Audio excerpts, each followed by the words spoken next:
સૌરાષ્ટ્રના રાજકોટ, જામનગર, દેવભૂમિ દ્વારકા અને સુરેન્દ્રનગર સહિતના જિલ્લાઓમાં આ વર્ષે આકરા ઉનાળા દરમિયાન પાણીની તીવ્ર અછત સર્જાય તેવી શક્યતા સેવાઈ રહી છે।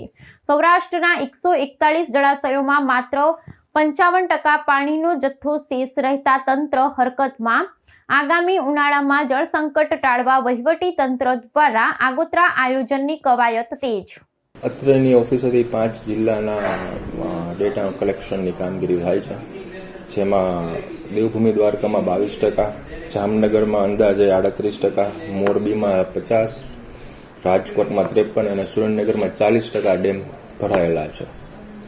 ખાસ કરીને ઉનાળાની સિઝન છે, આવનારા સમયની અંદર શું આયોજન હશે? આપણે હાલમાં સિંચાઈની કામગીરી હોય ત્યાં સિંચાઈ માટે પાણી આપીએ છીએ।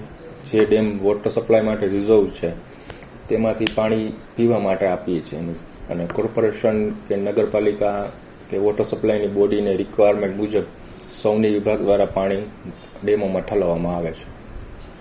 ડેમમાં હજી વિકટ પરિસ્થિતિ થાય તો આગોતરું આયોજન શું હશે? આગોતરું આયોજન જે મુજબ માંગણી હોય છે તે મુજબ સૌની વિભાગ દ્વારા જે તે ડેમમાં રિક્વાયરમેન્ટ મુજબ પાણી ઠલવવામાં આવે છે। ખાસ કરીને ક્યાં ક્યાં ડેમ ઉપર અત્યારે બજાર રાખવાનું હોય છે? આપણા વોટર સપ્લાયના ડેમ જેમ કે આજી 1, 2, 3 છે, ભાદર 1 છે, એના ઉપર વધારે મદાર રાખવાનું હોય છે, જે સિટી અને નગરપાલિકા અને ગ્રામ્ય વિસ્તારને વોટર સપ્લાય પૂરું પાડે છે।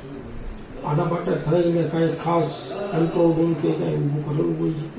અત્રેની કચેરીએથી જે તે લગત ડેટા ડેમના દિવસે ને દિવસે ડેટા એન્ટ્રી થતી હોય છે અને આયોજન જેમ અગાઉ કીધું એમ જે કોર્પોરેશનના બોડી હોય છે એ લોકોનું આયોજન હોય છે, રિક્વાયરમેન્ટ એ લોકોની વોટર સપ્લાયની, એ મુજબ વિભાગ દ્વારા સૌની વિભાગ દ્વારા ડેમોમાં પાણી ઠલવવામાં આવશે।